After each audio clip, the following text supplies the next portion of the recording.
Chers amis, ce qui me frappe au mois de mai, c'est que nous sommes dans l'attente de l'Esprit Saint, un peu comme les apôtres étaient dans l'attente de la Pentecôte au Cénacle avec la Vierge Marie. Cette importance donnée aux apôtres et à l'Esprit Saint, nous l'avons vécu déjà dès le début du mois de mai, car en ce début mai, nous avons célébré les obsèques de Monseigneur Philippe Breton, évêque d'Aire et d'Ax de 2002 à 2012.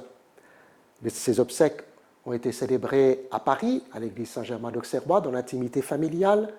Ici, à Dax, dans la cathédrale, nous avons célébré une messe dans le même temps que la messe de ces obsèques, j'allais dire dans l'intimité diocésaine, avec les personnes qui ont collaboré de façon proche avec lui.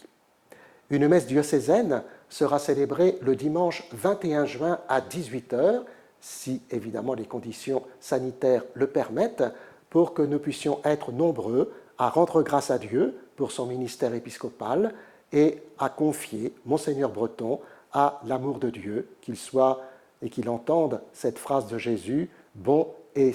fidèle serviteur, entre dans la joie de ton maître ». Surtout lui qui avait choisi comme devise épiscopale qu'il est fidèle, celui qui nous appelle.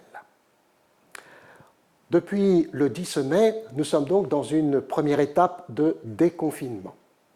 Nous sentons bien que cette étape va nous conduire jusqu'à début juin et nous verrons ensuite, suivant la propagation ou non du virus, si les choses peuvent s'arranger pour que nous puissions nous rassembler de plus en plus, y compris dans nos églises. Ce qui est sûr, c'est que nous sommes autorisés à faire des rassemblements publics à 10 personnes. Ainsi, n'hésitons pas à reprendre nos activités ecclésiales tant que nous sommes jusqu'à 10 personnes. Toute réunion d'équipes d'animation pastorale paroissiale, de conseil économique, de conseil pastoral paroissial, de chrétiens, d'équipes de liturgie, que sais-je encore, peuvent maintenant se faire de manière publique. De même, les activités pour les enfants et les jeunes peuvent également se réaliser, à condition bien sûr que dans les 10 personnes, il y ait l'animateur ou l'animatrice, que si les personnes sont mineures, que nous ayons l'accord des parents, et de respecter là aussi les règles de sécurité que nous connaissons bien maintenant. Cette période que nous avons vécue de confinement va nous obliger à réfléchir sur ce que cela fait en nous, de notre relation avec Dieu, avec les autres et avec nous-mêmes. Nous sentons bien que nous ne pouvons pas encore faire tout ce que nous souhaitons dans notre vie ecclésiale, mais puisque un rassemblement de 10 personnes est possible, j'ai proposé aux prêtres qui le souhaitent de pouvoir célébrer la messe dans les maisons, dans les familles, pour être 10 personnes et commencer ensemble à célébrer l'Eucharistie et pourquoi pas apporter la communion aux malades.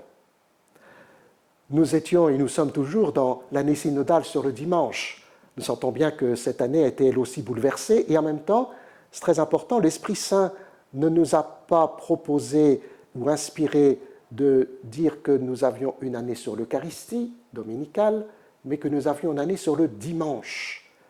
Et finalement, le fait d'être malheureusement privés de la célébration eucharistique nous a peut-être aidé à mieux comprendre le sens de ce dimanche, qui n'est pas un jour comme les autres. Et l'équipe dimanche va travailler pour qu'au mois de juin, nous puissions avoir un petit code pour relire tous ces événements que nous avons vécus pendant ce temps de confinement et maintenant de déconfinement progressif et de reprise de nos activités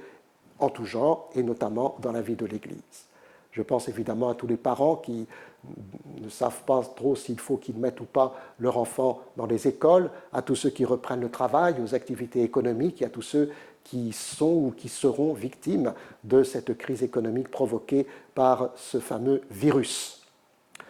Dans la vie ecclésiale aussi, je voudrais noter en ce mois de mai que nous avons reporté la messe chrismale, qui habituellement se déroule le lundi saint dans notre diocèse, après une journée avec les ministres ordonnés. Nous l'avons reportée au jeudi de l'Ascension, sans trop savoir si nous pouvions être 10, 20 ou 50 ou plus.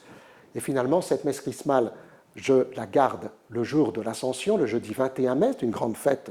aussi, une fête chrétienne que le jour de l'Ascension, à 16h, mais au lieu de la célébrer au sanctuaire Notre-Dame de Buglose, comme initialement prévu, puisque vous savez que nous sommes toujours dans le 400e anniversaire de découverte de la statue de Notre-Dame de Bugloz et que j'ai demandé qu'un cierge brûle chaque jour dans cette basilique pour porter toutes nos intentions, eh bien cette messe chrismale, je la présiderai à l'Espace pour toi, au centre Jean-Paul II, car elle se déroulera dans les conditions actuelles de 10 personnes autorisées. Donc nous avons choisi une personne par pays, puisqu'il y a 9 pays dans le diocèse, et l'évêque, ce qui fait donc 10 personnes, mais nous serons unis et les prêtres et diacres pourront renouveler les promesses de leur ordination par les voies du site internet, de la web radio Parole-Adour ou des réseaux sociaux. Et puis enfin, nous terminerons donc par la fête de Pentecôte. Vous savez que la Pentecôte, en tout cas au point de vue chrétien, ecclésial, c'est la fête du déconfinement général. J'espère qu'elle nous aidera à franchir une nouvelle étape et nous demanderons au Seigneur qu'il continue de nous accompagner. Je voudrais simplement terminer en rappelant que nous ne sommes pas dans une période de persécution, nous sommes dans une lutte contre une pandémie,